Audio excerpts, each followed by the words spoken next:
maybe therapy is not for you. Oh, you really just have to find the right one. You're going to have to shop around a lot, which is going to take a lot of time and energy. And then this same thing was going on in the spiritual industry where people were like, oh, well, it's shadow work and inner child work. And when I found out that in the East, they had been doing this forever, and the cult that I grew up in was called the Children of God.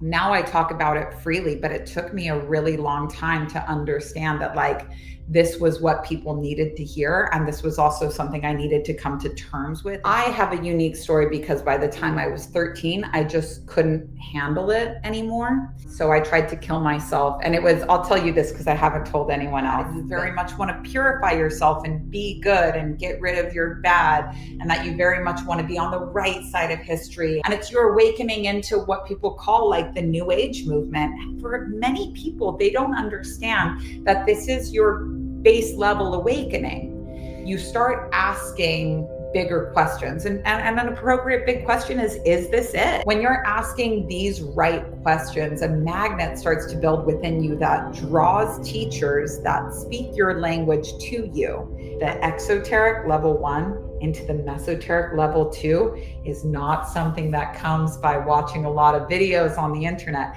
It's not something that comes easily. Ultra minds, ultra minds, ultra minds, ultra JK, ultra. Ultra minds, ultra minds, ultra minds, ultra JK, ultra. Hello, everybody, and welcome to Ultra Minds with JK Ultra.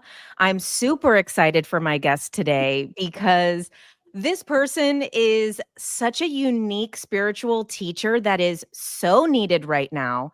And this is someone who gets a lot of reactions out of people and actually is constantly teaching in everything that she does and integrates it into who she truly is. So welcome, Mami Onami.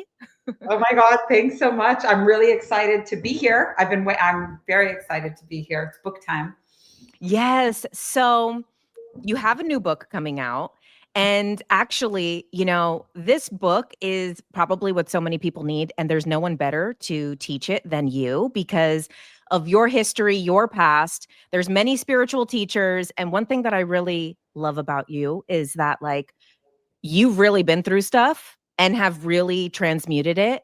And it's like people who are ready to go to those deeper levels, either they've been through stuff or they're actually ready to face it. I feel like that quote where they say the teachers are always there, but then they appear to you when you're ready.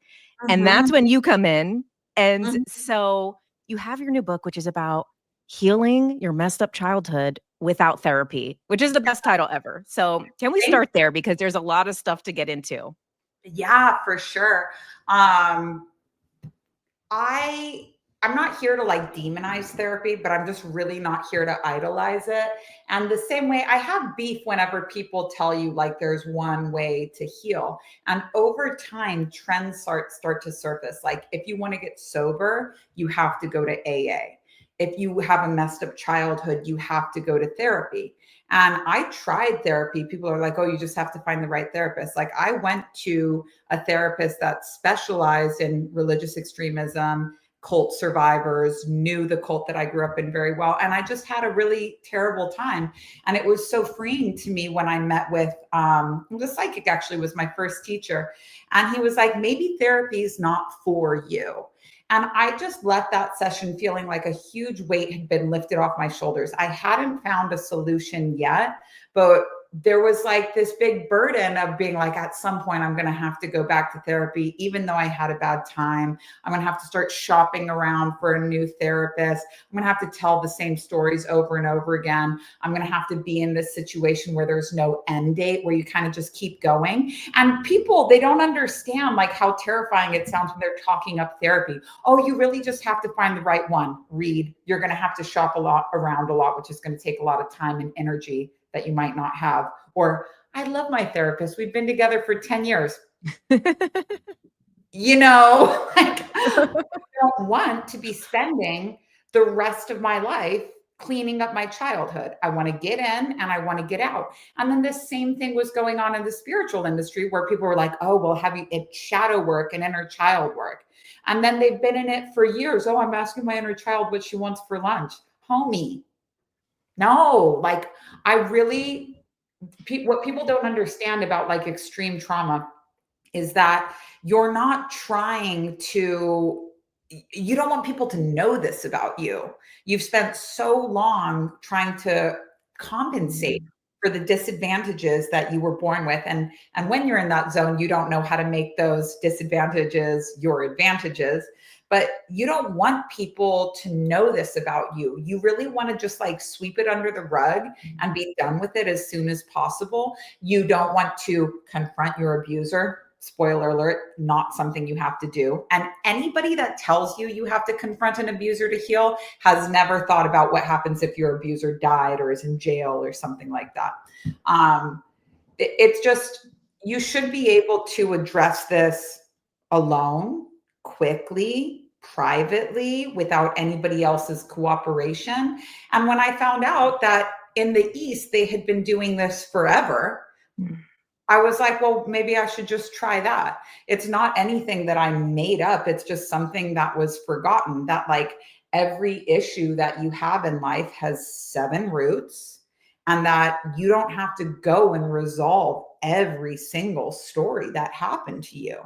You don't even have to resolve the story that you think you have to resolve. For example, I was sexually abused. I need to go process the incident of sexual abuse. That's usually not it. It's way simpler, way more mundane, way quicker, and it's ancient. This is not some new trending thing. So really all I did was just dust it off and say, hey, you know about trauma repair, or you've experienced it to some degree. If not, don't worry, I'll teach you. But let's take the technology of trauma repair, that is also ancient, and let's combine it with the checklist, that's also ancient. So instead of just like kind of swimming around in the soup, hoping you find what the issue is, or doing 14 ayahuasca ceremonies in a row, hoping you find what the issue is, what if I just gave you a checklist, like here's the issues, and then all by yourself, very simply, you just work through it one by one. And when you're done with the list, you're done with your inner child work, and you can just go on with your life. And when people are like, you need therapy, you probably won't hear that because you'll have resolved it. And so, can you talk a little bit about your story too? Because, most people who have grown up similar to you don't get to the point that you're at. And it's actually, there's so many documentaries about it, about the people who got out of this cult and all of these things. And you're such like, it's really like you broke off from that path, which is, really validating to like what you're talking about. It's not just like, oh, and not to diminish anyone's trauma, but it's not a light trauma that is, someone saying like, oh, my parents were, sometimes wouldn't let me talk, and not to diminish that, but there's a reason why, when people are really ready to confront their shit, you should go to somebody who really confronted their shit. Yes. And yes, I'd love to talk about this. So, first of all, I've coached people all across the spectrum, and some of the people I know that have like the hardest trauma to move are people that don't feel like they're allowed to be traumatized. They basically feel like what they experienced was not proportionate to what they endured. And especially, in the era of social media where it's really easy to compare your story with someone else's. When I first started coaching, I was getting flown out to different states to work with people who were like extremely wealthy and whose these are like the biggest contributors to MAPS, the Multidisciplinary Association for Psychedelic Studies. They big contributors to that, basically really rich families who were like, we can't handle the publicity of you having childhood trauma. So we need you to go like clear this up as fast as possible and come back to us so you can run the family business that you don't really have a choice in being a part of or not. Go handle this shit privately, quickly, and come back. These people had the worst fucking trauma because not only did they have it, because everyone has it, but they just didn't feel like they were allowed to have it. So then they couldn't work on it. And then they felt guilty in comparison. So everybody's going to have trauma, but something that I tried to keep hidden for almost, all the way up until I was 28 was the fact that I had grown up in a cult. And the cult that I grew up in was called the Children of God.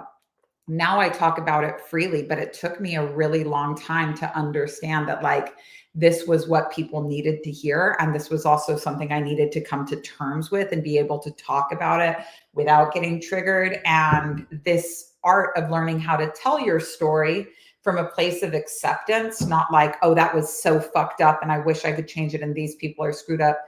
Whenever somebody describes something that happened to them, whether it was profound or mundane, with the frequency of acceptance, which is just saying like, that happened, and it doesn't matter how anyone else feels about it. Like, this is what happened. I was molested by my brother when I was a child. I was born into a doomsday pedophile sex cult. And you just say it without resentment. It's like a big flashing neon sign over your head that says JK Ultra. Over your head that just says, I'm a teacher. And there's something about you that makes people listen. And this is the work of the heart chakra. It's also something that we teach. So I was born into a doomsday sex cult called the Children of God. And the cult had been around for 20 years when I was born. So it was like very established. And my parents were hook, line, and sinker. I was the 9th out of 11 kids. The cult's primary method of growth was procreation. And my parents just had kids and gave them away, just shipped them off to anybody that wanted them. We had backpacks that were filled with pre-signed POAs from my parents that just said, anyone take our kids. If CPS or something gets involved, here's a piece. And we just had blank checks in our backpack ready to go so we could be passed around to anybody. I think this is called being trafficked, but I'm not going to go. We'll save that for a different day. In addition to, I didn't grow up with my parents, and this was just like a super abusive environment because there was physical abuse. Anybody, anywhere was allowed to like extremely spank you. Spankings and discipline like that were not just for, corrective action. The intention behind these things would be to break the spirit that caused whatever infraction it was. And it's a cult where you want everybody to be uniform. So every time you're kind of veering outside of that uniform behavior, which is just what kids are going to do, the intention behind these corrections is to like break you down. So they would go on for a really long time. And there was a lot of different levels of what they would try and do to just really scare you. There was also publicly sanctioned pedophilia. So seriously, literature required reading every single month by everyone in the cult, sent out, teaching you how to have not just sex with children, but long-term relationships with children and why. This was documented with photographs. This was documented with step-by-step routines. And after, getting on Interpol's radar and some other big problems, a lot of raids, they were like, oh, we have to stop doing this. So they just changed the messaging and said, throw all of that stuff away. Throw away the comic books that talk about a 13-year-old getting gangbanged so that other 13-year-olds want to do that. But they never said, everybody stop. This is not allowed. You'll be punished if you do it. So they changed the name and then got to say, oh, well, after 1986, there was no more pedophilia. But it was just completely in the culture because it had been there from the beginning.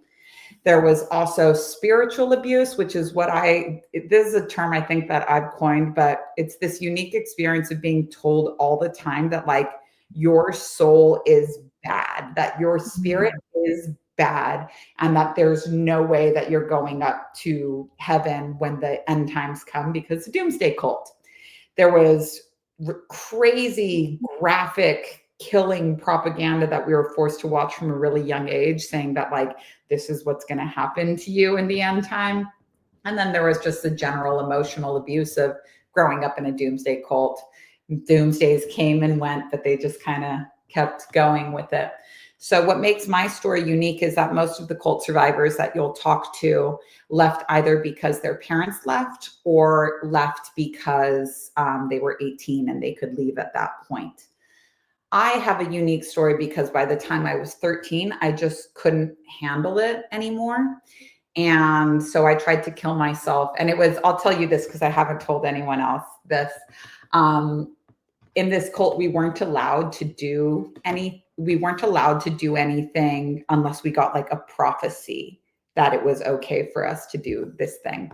And we would just like make up prophecies if we wanted to watch a movie or something. We would like, and the people were always like, okay. But that was like their big thing is, you know, you can close your eyes and you can talk to God and blah.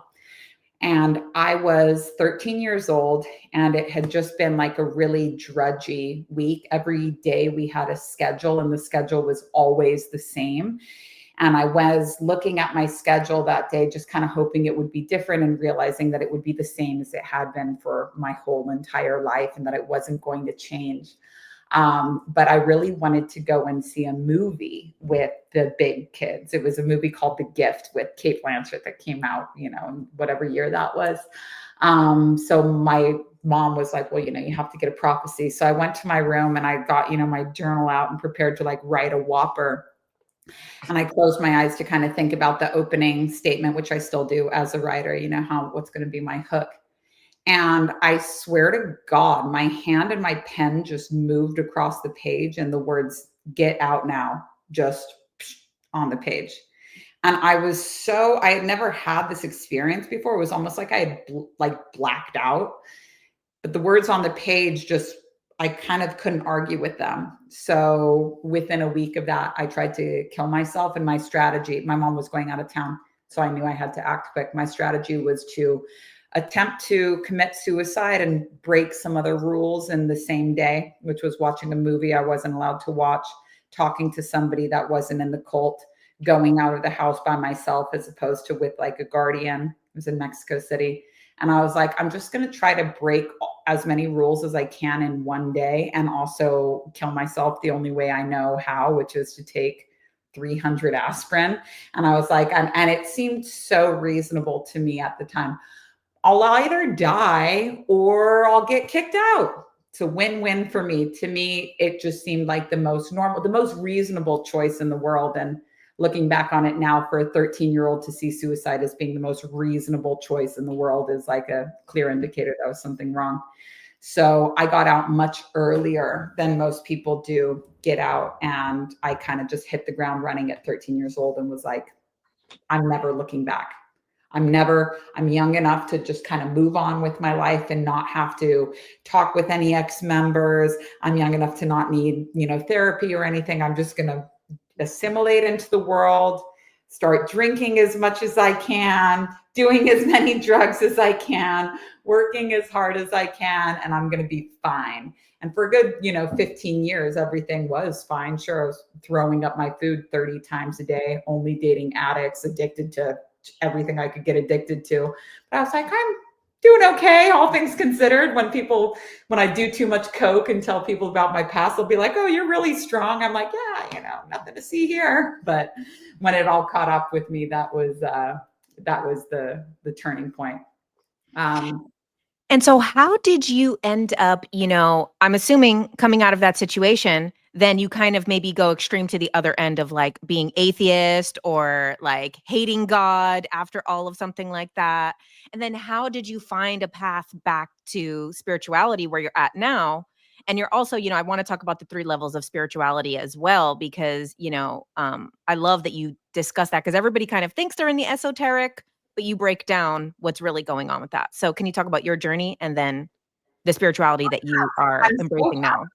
I'm so happy about this sequence of questions because I get to tell you about this paranormal kind of through line that I've never got to bring up with anybody before. And I couldn't think of a more appropriate place to do this. So I told you about, I hear the voice and the words show up that say, get out now. Fast forward, did I veer to the opposite end of where I am now? Homie, in my belief at that time, my parents looked at the stars for too long and ended up in a cult that hurt everybody. My parents tried to think in a quantum way or believed that there was meaning to life the tiniest bit, and it hurt somebody. And it hurt me and it hurt my family. And like the people I knew that had gotten out of the cult, they would literally use the stories of the people who had escaped a cult as leverage to keep you in. They'd say, if you leave, you're going to end up a stripper like her. If you leave, you're going to end up found in an alley like her, because the statistics of survival for people that left with no education, no money, no parental support, no nothing, were really, really bad.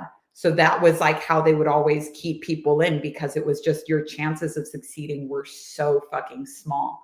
So I completely veered the other way. I was like, I see how much devotion or looking for a deeper meaning in life has hurt me and the people I know. I wouldn't look at the stars.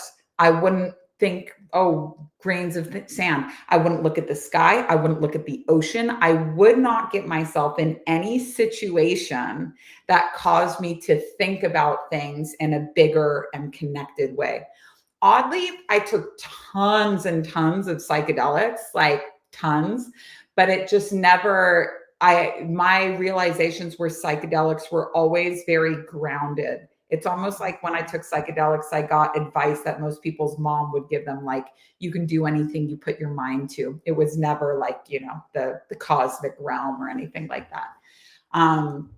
But I just refused. Now, fast forward, this is the year 2015, and I'm finally dating my best friend of 10 years. Best friend of 10 years. Everything was going good. We had been in love for a long time. We had kind of hooked up off and on. This was somebody, his name was Brian, and he was the first person that I felt like accepted me exactly as I was. He knew I had an eating disorder. He knew I did tons of drugs. He knew that there was sketchy things in my past, but I just never felt like he wanted to change anything about me, that he just was like, yeah, you know, we've all got problems, no big deal. And I've always been a very like quality and not quantity person. Never had a big circle of friends, but the people that I'm like, it's for life. It's for life. It's unbreakable. Like, pfft. And he was that person for me. But by the time we had started dating, he had gotten himself pretty hooked on heroin. It was a complicated situation, but I was just so happy. You know, I had kind of staged an intervention with him, was at the helm of his rehab journey, and that turned into me leaving my fiance to be with him. And it wasn't a happy relationship by the time we got together. But our history was so strong that like I just couldn't admit to myself that I wasn't happy anymore. I was like, you have to like this. You have to like this. There's something wrong with you. You're always changing your mind. Like, how can you? And I was holding it against myself, all the different things I said I wanted to do and outgrew. I was like, this is the one thing you've wanted for 10 years. You are not allowed to be unhappy in this situation. So I came home. He was on an opiate blocker called Vivitrol, which makes it so that you can't feel the effects of opiates. Like, it would take 10 times your dosage 10 times the lethal dosage to feel even a little bit of the effect of opiates. So it's a kind of barbaric way to get somebody off of heroin, because it makes the friends and family sleep at night because, oh, he physically can't use. But for somebody that is in the amount of emotional pain that needs a painkiller, this is second chakra. This is somebody that needs an opiate, somebody that needs alcohol to help them with the feeling they just can't handle at that moment. It's very barbaric for them because they're in pain and they know it can solve it and they can't get it. And so they live in this like, just crawling at their skin. And so he had mentioned to me that he wanted to come off of this opiate blocker, and I was very against it. But I came home from work and it was 2:00 in the morning, and I immediately fell asleep. I was a bartender at the time. And the second that I fell asleep, I was in a very profound dream that I was walking up to my apartment, and that I saw the lights on in my apartment late at night. And I said, something's weird, because he was working construction at the time and had to wake up 5 a.m. And when I opened the door in my dream, I saw his backpack sitting in the living room. And the backpack was always a clear sign that he had relapsed, because he only needed a backpack if he had his kit.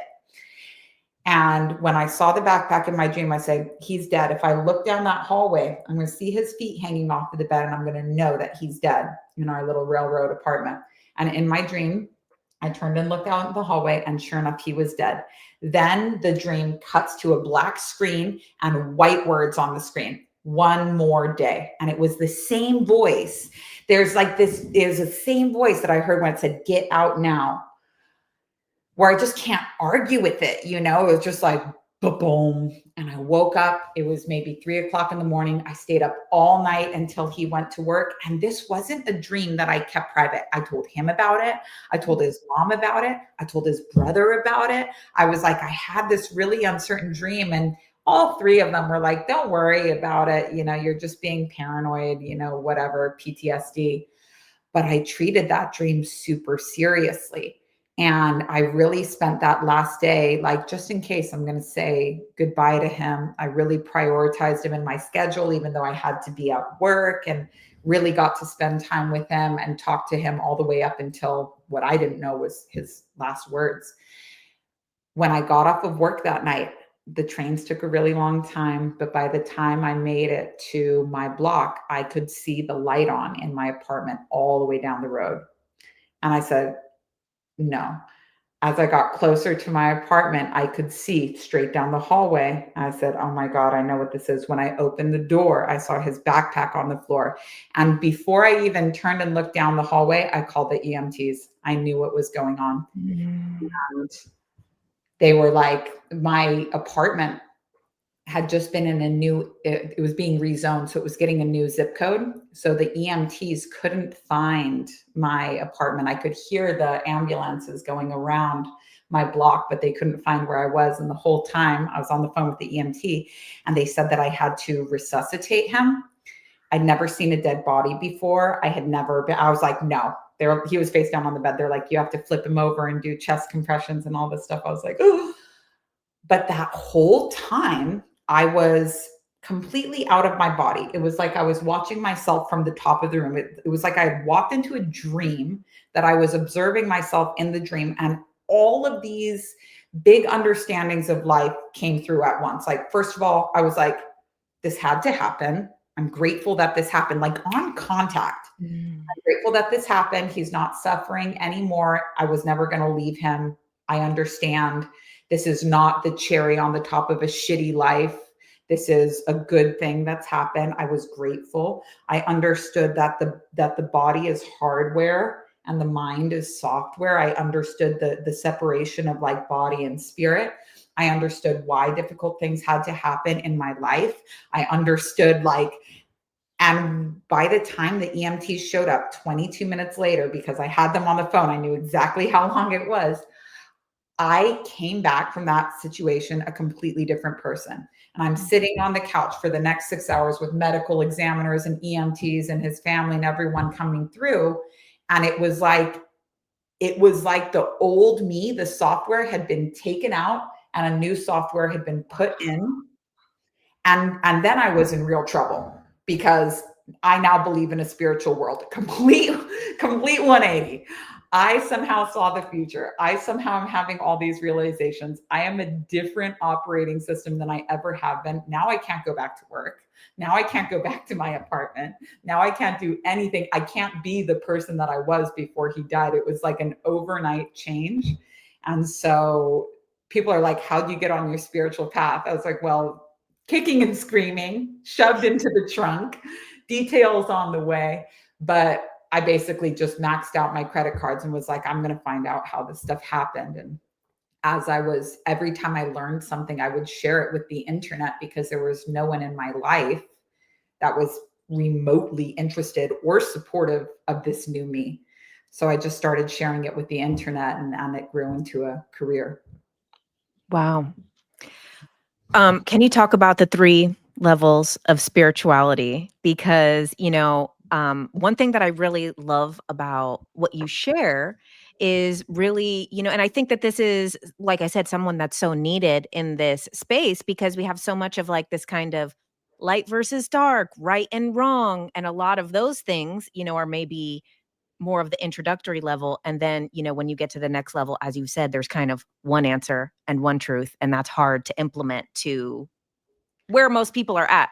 So can you talk a little bit about that? Because I really think that you're like the best person to explain that. Yeah, for sure. So intelligence is knowing where you are. It's knowing where you are. And so there's where you are in time, there's where you are in space, and then there's where you are on your spiritual progression. And when you don't understand that there is a map, that there is a goal, you're kind of just going to be walking around in circles, as almost as if you're chained to a pole and working yourself into a rut, where you start to notice that, like, no matter how new the information seems, it's always a reiteration of the same thing. And that same thing will be manifesting or being good energy. It sucks.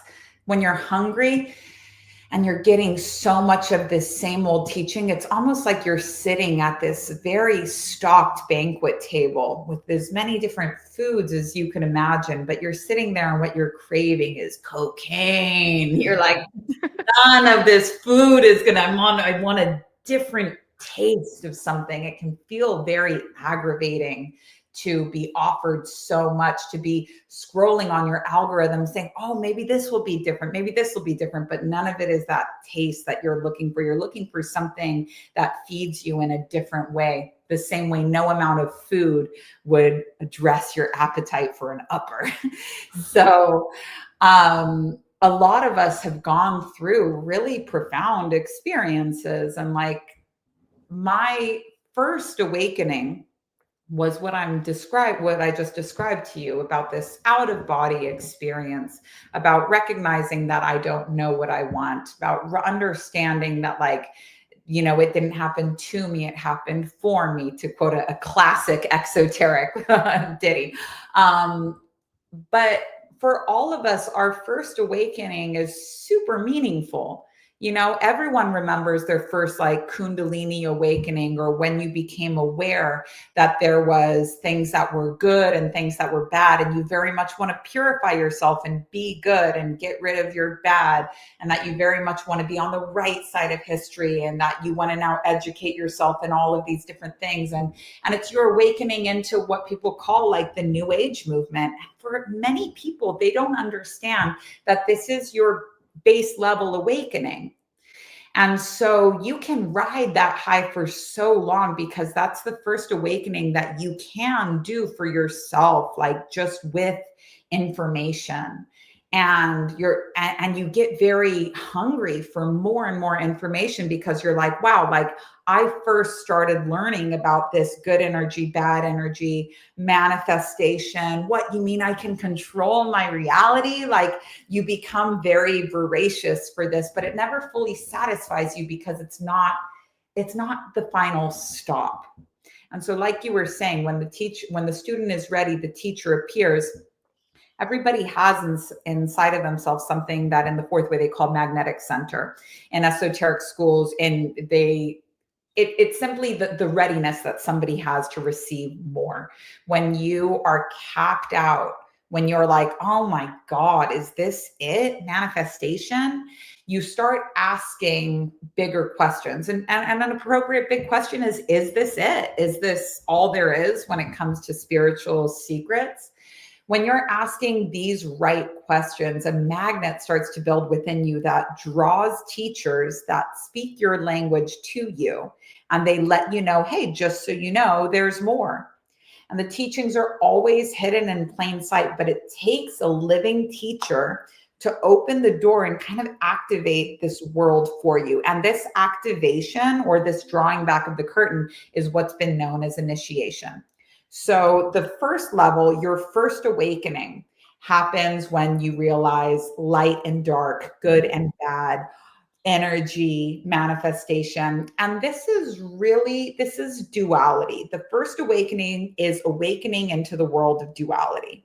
So yes, you were born into duality, good, bad, right, wrong. But when you awaken in duality, you're like, well, then I'm going to really try to be good. And no matter how, new age or spiritual versus religious, no matter how different this feels for you, it really is just a variation of religion. We are good, they're bad. We're woke, they're sheep, God, devil, yada, yada, yada. And And that's not true, but we all have to go through this first level. And you always know you're in first level teachings when the teachings are being handed to you via story, or when you're sharing teachings with others via story. So when you're teaching at this first level of awakening, which we all have to start at, you tell your story to people, they go, oh, wow. And people that are vaguely similar to you get results. People in your age bracket, a lot of times they'll be the same race or gender as you. It's a subjective teaching. Your story heals others, and you're being healed by hearing other people's stories. Again, they're people that are vaguely similar to you because it's us versus them in duality. So when you wake up, and everybody starts at this level, nobody is on a different level. When you wake up into the second level, when you go through your second awakening, this is when you realize that there is no objective evil. There is no bad. There is no devil. There is no wrong. It's always surprising to me how this is old news for me, but it's always surprising how mad people get about this. If you want to know, just go and look at any Kardashians video, because people will be like, satanic ritual, any Beyonce video, satanic ritual. And that only exists in that first level of teaching, that first level of problems. When you wake up into oneness, which is all the mesoteric, the second level, when you wake up into oneness, there is no, it's the world of surrender. It's not control. You've learned what it's like to control. You've reached the top of level 1. You're controlling your reality and you hate your fucking life. You've been given the paintbrush to say, do whatever you want with your life. And you say, I want a person like this, and I want a house like this, and I want this. And then you get them and you're fucking miserable. You're like, I do such a bad job at this. Is this it manifesting? When I get what I want, I hate it. But I don't know how to stop visualizing because it's all I'm being taught. I don't know how to stop trying to control everything. I don't know how to stop freaking out when I don't get my way.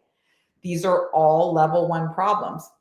When you transition into level 2, you really don't care what happens. You're like, I don't know what I want. I don't care who gets elected. I don't care when people disagree with me. I don't care. I've been surrounded by like-minded people and it's abysmal. I have real problems. I'm going to focus on myself. There is no evil. I don't have to solve the world's problems. I don't have to analyze where the collective is struggling. I got real me shit, and I'm going to focus on myself now because I'm the problem. There is no evil. There is no control. There's nothing. But the transition from the exoteric level 1 into the mesoteric level 2 is not something that comes by watching a lot of videos on the internet. It's not something that comes easily. I saw a shirt that said, like, if you look cute after your workout, you didn't work out. This is a very good analogy. If you look cute through your graduation into the mesoteric, you didn't do it. It is fucking brutal because your whole entire mind has been conditioned about fighting evil. Your whole entire mind has been conditioned about control. And to leave behind the concept of God and the devil it's the opening of the crown chakra. It's very, very difficult. And so many of us have religious conditioning where we think that if we leave this idea of good and evil behind, that the devil will take us. And it seems stupid when we just talk about it like this, but like Kanye West is a really good example of what happens when somebody knows on some level that there is no evil. We all come from one creative source. Mistakes can be good. We don't know what we want, but you can't understand it because you just can't leave behind the idea that God's going to disown you and the devil's going to take you. And you end up in this horrible limbo. He's going to come through eventually and he's going to say, damn, like, I don't look cute after that. I look like shit. But it's harder than anybody would assume to go from spending your whole life believing that there's good and evil and then to release that. So for that second level of initiation, you need somebody to show you. And that's what we do at our schools. We just keep pointing. That's duality. Everybody comes to our school and is like, I'm teaching at the second level. I say, honey, if you were teaching at the second level, there would be a crowd because you stand out. If you were teaching at the second level, you wouldn't be fear baiting people. If you were teaching at the second level, you wouldn't have your fucking fanny in a twist because of who got elected. If you were teaching at the second level, you wouldn't be pissed about that. You wouldn't be arguing with people, and you wouldn't be teaching in story. You'd be teaching objective fact. You'd be teaching myth and parable. You'd be teaching things that work for all people. And it's a very difficult transition. So just to wrap this up, the final level is the esoteric. Exo, level 1, meso, level 2, eso, level 3. I have not even met an esoteric teacher yet because I haven't done enough work. When it's ready, I will meet an esoteric teacher. Esoteric teachers teach wordlessly. So this is not somebody that you'd be able to meet on the internet.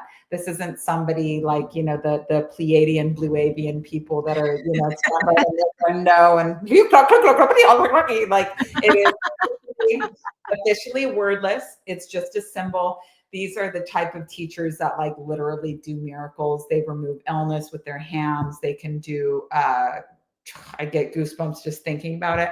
My biggest dream is to meet an esoteric teacher, but when the student is ready, the teacher appears, and I'm obviously not there yet. But if we can say all of the first level teachings are in duality and all of the second level teachings are in oneness, all third level teachings are on nothingness. And so there's no skipping the line. There's no speeding it up. And when you say, okay, well, more than everything, I want to awaken, like, be ready, because you're going to have to face the truth of who you are. And when you're at the top of the exoteric with everyone saying, oh, you're such good energy. And you're like, thank you so much. I just hate everybody that's not like me. And I just think that if I made the rest of the people in the world more like me, we'd be in such a happy world. And they're the problem. And aren't we nice? Really wish we could. Like, it's when you're really attached to yourself, it's very hard to leave that person behind.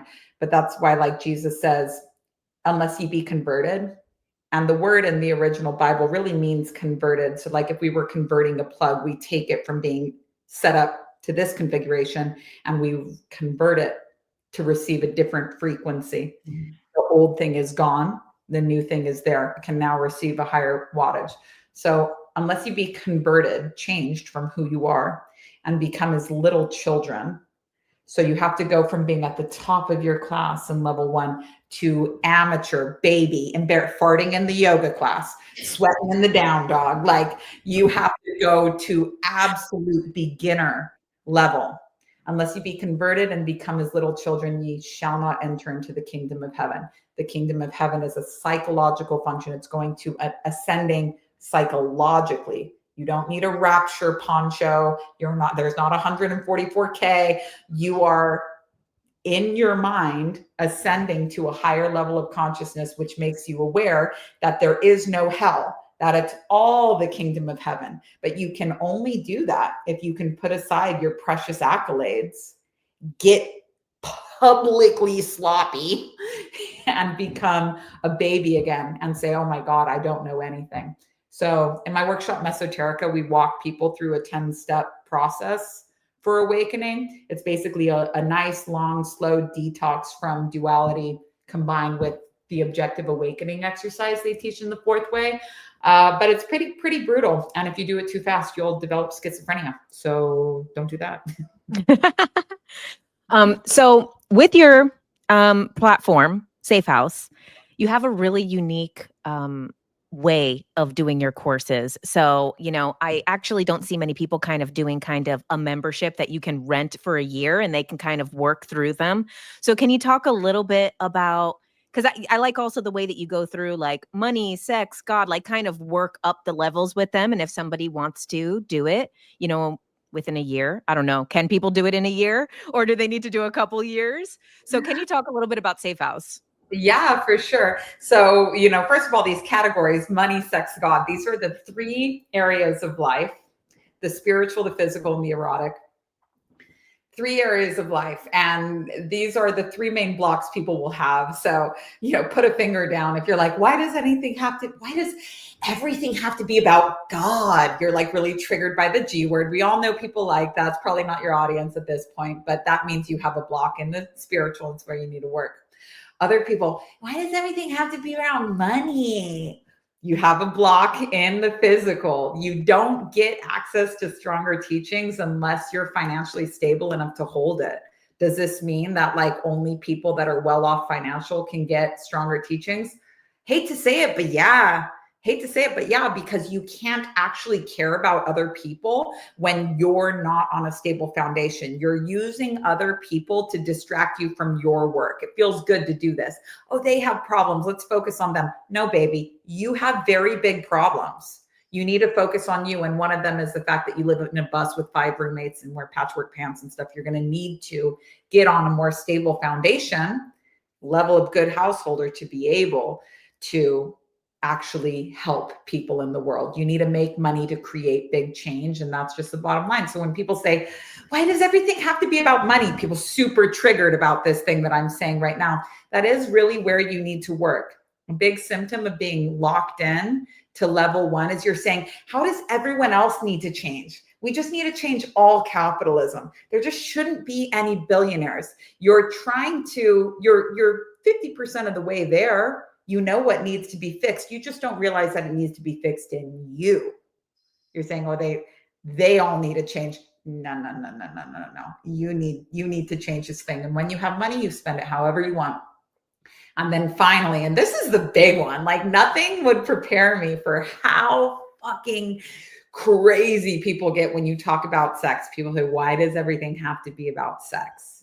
And truthfully, when you get to stronger teachings, things like Tantra, you enter the world of sex magic and stuff like that, you realize that the sexual energy, which is also the creative energy, is this like uncontrollable motivator that we all have. This is what the whole world of psychology is like, fascinated with it. Like, why is it that we can get everything squared away in our life, that we can have, I've got my refrigerator company trying to find me on here. Why is it that we can have everything squared away in our life? Why is it that we can keep everything nice and organized and this thing over here and get our money straight? And then we get horny. Then we want to fuck our assistant. Then we get bored with our partner. Then we burn our entire business down because we got sick of interacting with it.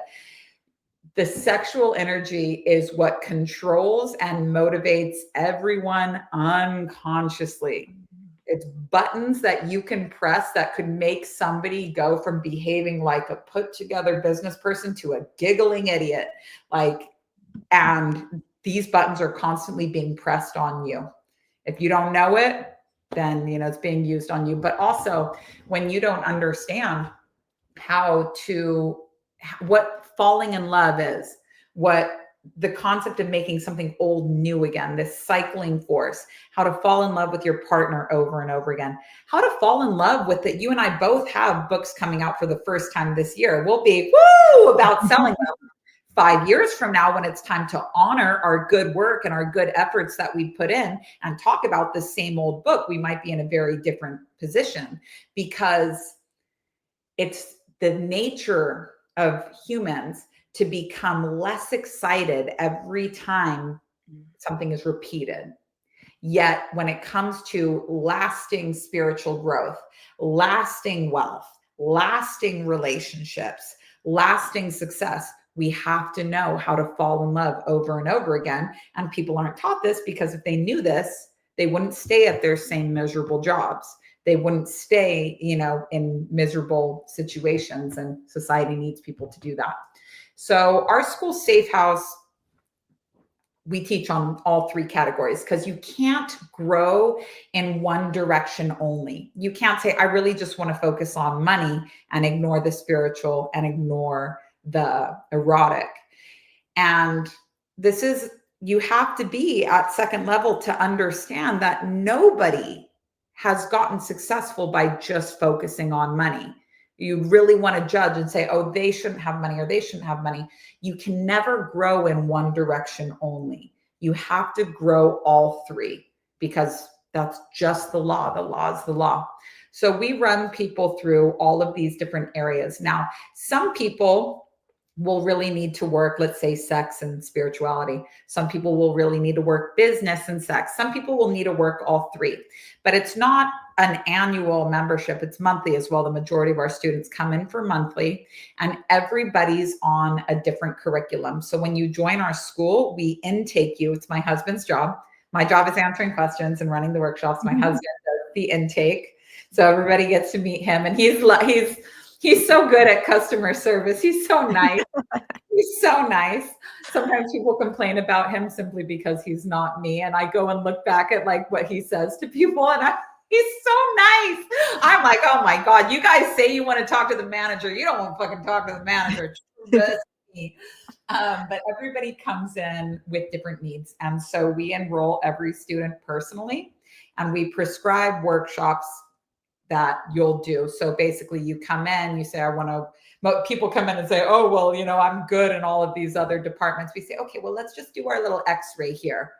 And okay, you actually need to focus on this and you focus on that. So we make prescriptions for workshops. And then every time that you're ending one, you'll come and touch base with us. And then we prescribe the next one in the feed. It should not take more than a year. We have our curriculum. The curriculum at Safe House exists because it was what I was doing with one-on-one clients, but I'm such a cheap ass. I fucking hate how expensive coaching is. You like never really know what you're going to get until the paycheck.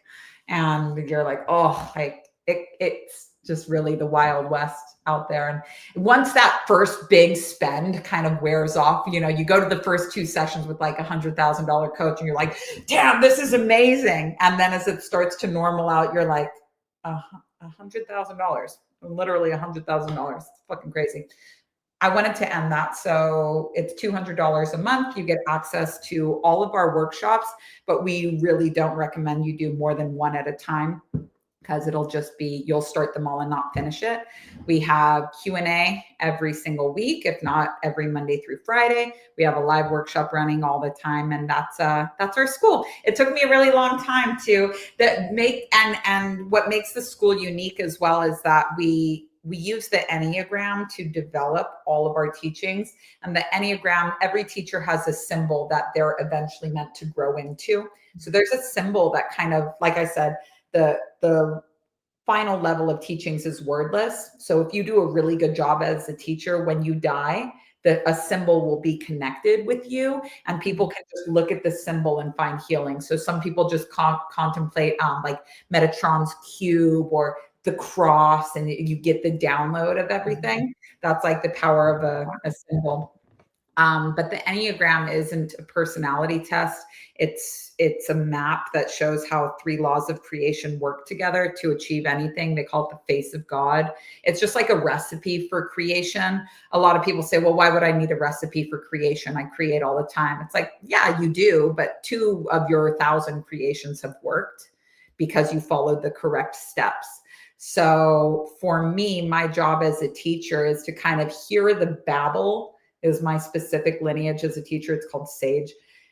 To hear all of the different lineages arguing about what's up and saying, yeah, I get it. Okay, you guys all agree on some things. So let's get what you all agree on and let's formulate it. Let's create a non-opinionated, step-by-step, 10-step action plan that guarantees results for anybody that does it.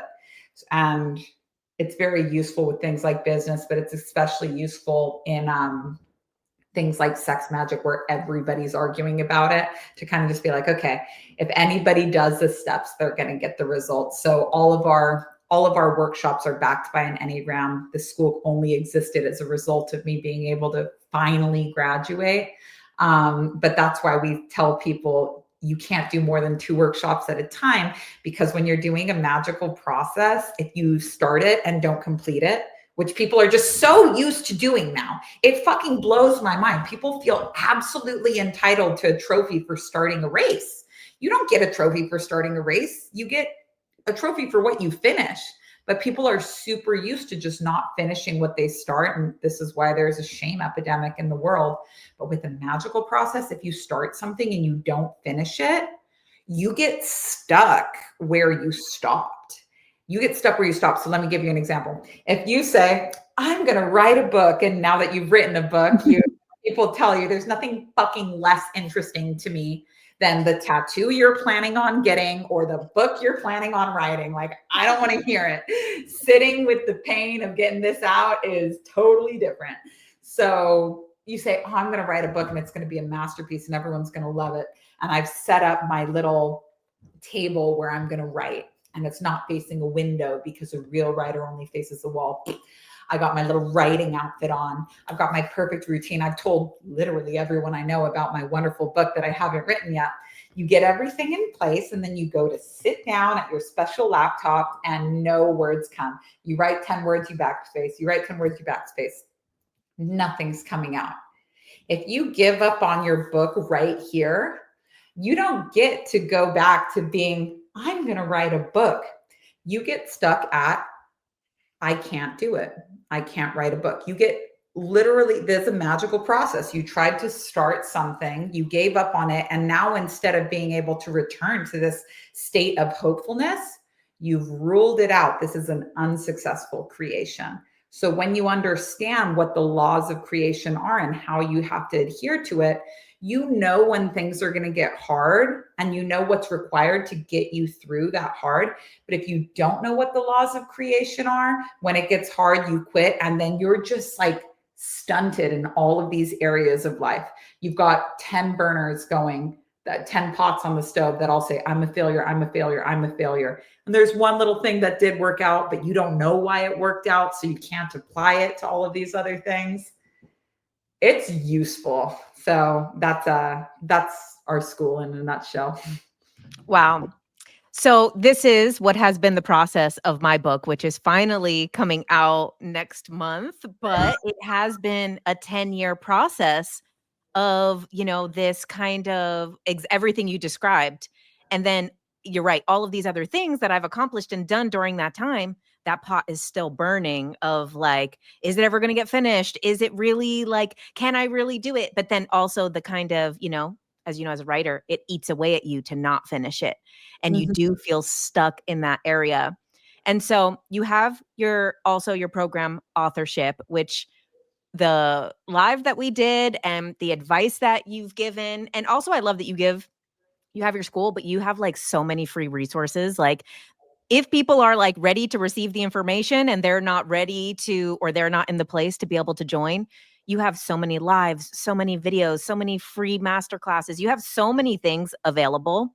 So your authorship's work actually is how we ended up becoming friends, and also was super helpful to me because it was like exactly what I needed to actually get out of the publishing deal that I had been manifesting for 10 years. I was like, I'm not going to self-publish. I want a real publisher. I want to be on a bestseller list. I want to be in a bookstore. And your live just on Instagram, like broke down all of those things. And I was like, oh shit, none of that even matters. What am I doing giving the rights to my story, to my teachings away to a publisher who's not even doing anything? And then what's crazy is in the advice that you gave me was more helpful than what the publisher had done. And then when we did our live together, you were literally in labor. Your water had just broke and you're just bouncing on a yoga ball. Like, yeah, let's come up with the plan for the editor. And then I was like, you did more in labor than a whole publishing house did in a year for my project. It seemed totally normal to me at the time, but when we say it in hindsight, I'm like, that is pretty interesting. I was in labor for 2.5 days, so no, 2 days, and I showed up I taught at 11 o'clock every morning, the physical ritual. I did a live stream with you, and I had my baby at 2 o'clock in the morning, and I showed up to teach at 11 the third day. So oh my gosh! But it's easier for me than I'm a Capricorn, so when drafting that, I need to reschedule, calling out of work. Like it's just, it's just too hard. It's easier for me to just do it. But I'm so happy you said that because so our next authorship call is this Friday. And we have a cool case study for it. It's somebody who most likely is going to put out like an educational range of books. But I need to go back and revisit the core values because the premise of the conversation with her has been a lot of like, can my imprint Onami House put out her books? And I'm putting her on this call to really be like, look, what you would be happy to pay me 60% of your royalties for, I'm telling you, you can get for $20 a month for me. I'm so happy to do creative strategy when it comes to book launching, but like so many people are afraid of like, oh, I can't do it. And this fear of it's mimicking the fear people have of like, oh, maybe a president will save me, maybe a doctor will save me, maybe like, what if you didn't need saving? What if we just had to be like, look, here's the to-do list that you have to work through, let's put a production deadline. To get that white glove service from a publisher that is usually leaving out really big chunks of like things you need is going to cost you in perpetuity for the lifetime of your project. It's going to cost you a lot. And I've heard of incredible book deals, but when I get into the fine print of it, I just read a book deal, a really cool woman. I can't remember what her name is because she just got recommended to me, but she just put out a book called The World Needs Your Art. And she got a $300,000 book deal, which from the specs of it looks awesome. But she's put out a few books. She has a track record. And also it's a book that she needs out like right now. If it's a book, like for me, it took me also 10 years to get this book out, 3 years in dream state, 7 years for content, 3 active years of writing, editing from actually words on paper to print, 3 years. I don't have another one of these books. I had seen so many. I got into this because I know a lot of people that have left the children of God and wrote books, and they have a book and it trends on Twitter for one day and they sell 600 copies and now you can only buy it on eBay, and they don't have another memoir. And it's so hard to get this baby of a book out. Like if you've written the book, if you've healed yourself in that way, it's a crime. It's a crime to have that go off the market because your publisher lost interest. But a lot of people, this brings back the erotic principle of like you fall out of love with the book.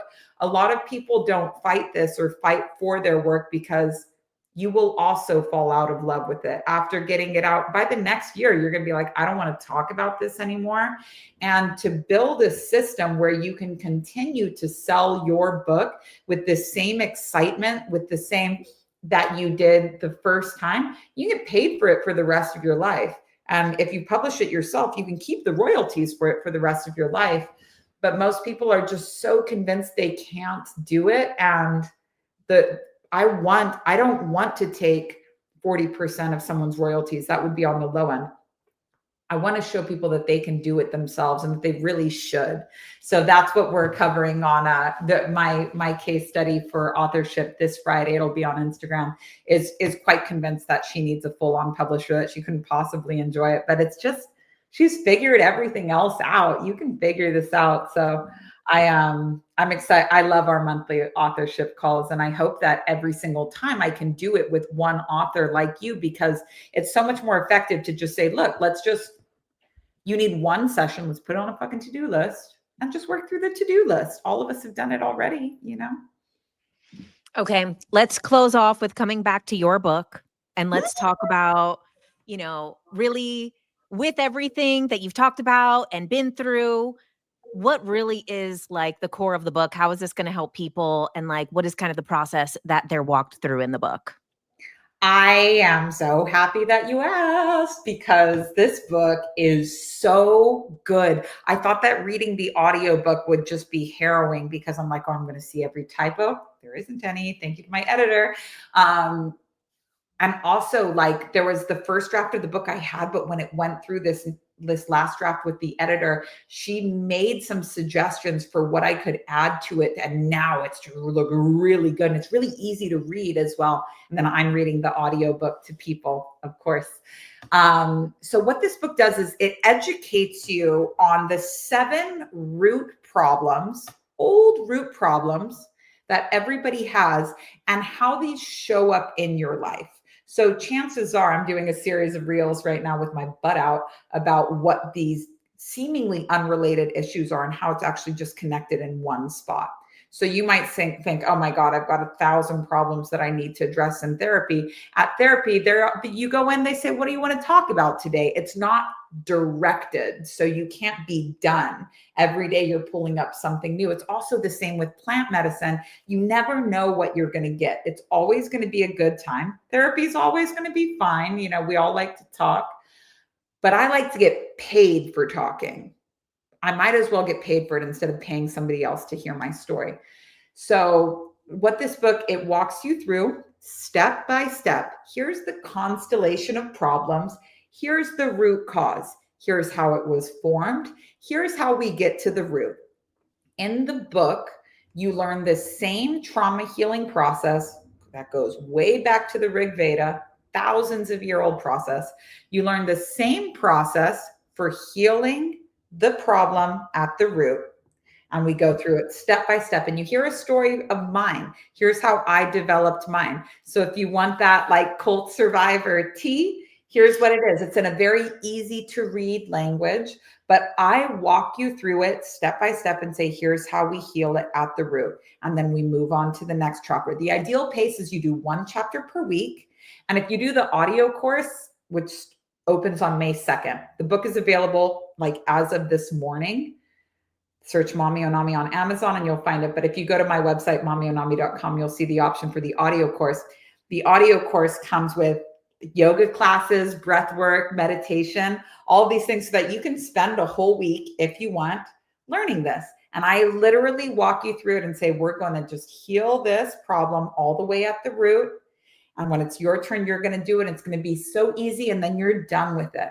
And once you're done with it, once you're done with the chapter, it doesn't mean you don't have any problems, but it means that now you know what the problems are. So instead of being like, oh my God, my alcoholism is flaring up, my codependency is flaring up, I can't feel anything in my pussy anymore, you say, oh, this is all shame. And now I have a protocol for addressing shame. It doesn't mean I don't get shame. It means I get shame. And now I recognize it as shame, not this overwhelming bundle of shit I can't solve. It's shame, classic shame. And now I have a protocol for shame. I'm going to talk about it with somebody. I'm going to realize I don't have anything to do to be ashamed of. And then I'm going to step by step make those lifestyle changes. I said too much yes when I should have said no. And there's a lot of things I said I was going to do that I didn't do. I'm going to bring that into integrity. And then the shame moves. And then you get another problem. But it's a way of being able to, instead of getting a problem, being like, oh my God, where am I blocked? Who am I going to call? Therapist, psychic, blah, blah, blah.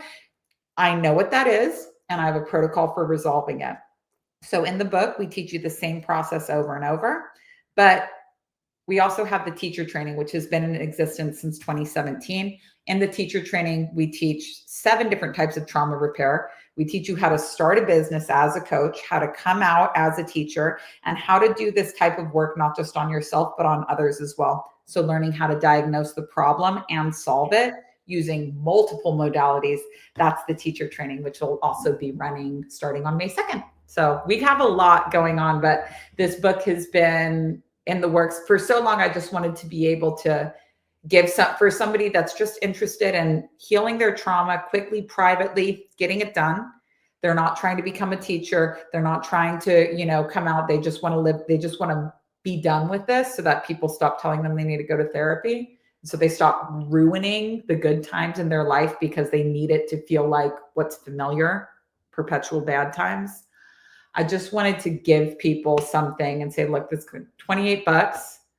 chapter a week. I'll read it to you. I'll make it so easy for you. We're going to laugh a lot. It's going to be funny. But it's going to be funny in that like very dark. So it's been in the works for a long time, but I'm so happy with the way it came out. And I know because I'm reading the audiobook and I'm like, holy shit, I'm really proud of myself.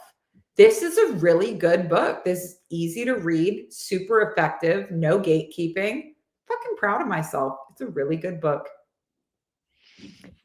Thank you so much. And honestly, too, like, I'm sure people were triggered throughout this. And, that sometimes is the effect that you said you had. I said when I first became aware of your work, I saw your money blocks video and I was super triggered. I was like, oh Good. my gosh. I was like, especially around the bartering, because, if money disappeared and we lived in a barter world, I would be very wealthy. So I Yeah, was super triggered by that. but we don't. Triggered is good. Like people don't realize that the spiritual path is different than the social media trends. We're not trying, like if you're like, oh, I'm just feeling really triggered, stop trying to make the world this like padded room for you to be comfortable with. The spiritual path looks like jumping off the rockiest cliff you can find, getting so jostled, getting so triggered, because who you are when you're triggered is who you actually are and where you actually need to work. Stop pointing your finger at the world saying, oh my God, stop triggering me. Oh my God, he cut me off in traffic. I'm so triggered right now. Yeah, that's because you're telling yourself, I'm a cool, calm, poised, spiritual woman. I charge my rose quartzes up my vagina on a full moon. I'm so fucking, no, you're not. No, you're not. You freak out and call people names and wish they were dead and fantasize about genociding everybody that's not like you when somebody simply cuts you off in traffic. When somebody suggests online that no matter how much you walk around saying, oh, I'm not perfect, I'm not perfect. When they say, yeah, you're not perfect, here's how you can improve right here. You go, oh my God. Whoa. Like, who you are when you're triggered is who you are. So go get triggered so you can figure out what your problems are and how to solve them. I'm serious. I think I'm really just going to get trigger tattooed on my neck. Because people say, someone told me, oh, I'm so triggered by your book. I'm reading these stories. I'm so triggered. I said, girl, it didn't happen to you. It didn't happen to you.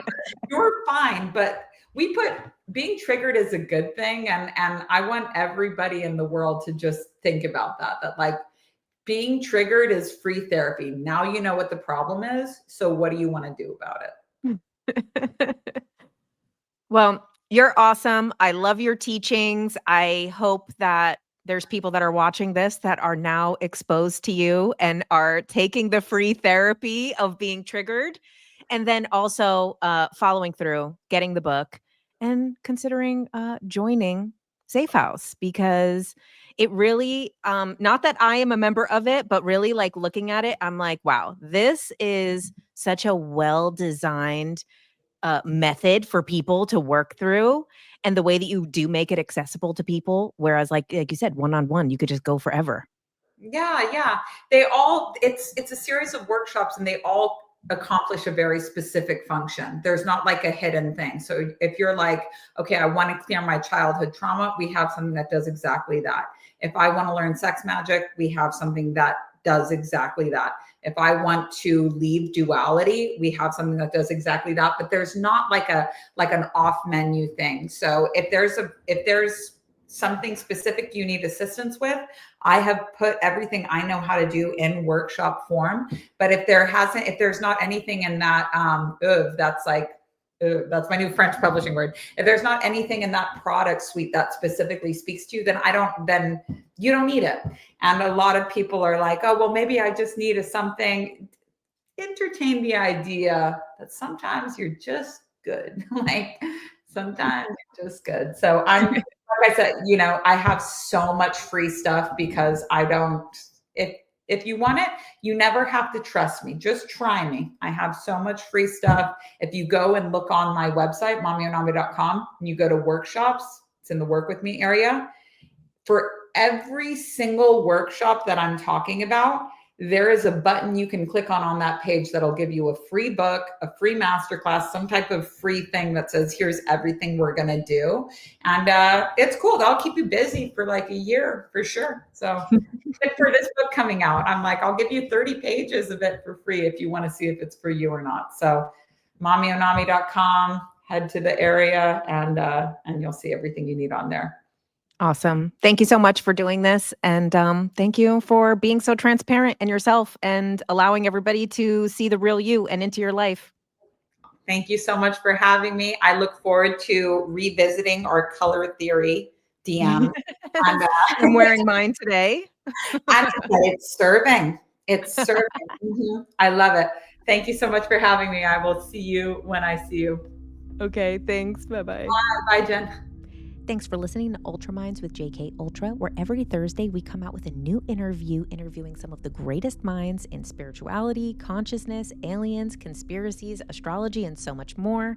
And make sure you check out my Tuesday Night Live every Tuesday night, where I do a live stream and we do a Q&A and we go a deep dive into topics like the simulation theory, shadow work, spiritual bypassing, spiritual gurus turned cult leaders, aliens, my own experiences, and so much more. So make sure you subscribe, put on notifications, and if you would like to support my work, you can also become a subscriber to my Substack, which is $11 a month at jennifercarmody.substack.com. And once a month for our paid subscribers, we do a live event where we do a group hypnosis, a group meditation, or a group manifestation exercise. And thank you so much. Make sure that you subscribe, comment, do all the things, all the YouTube stuff.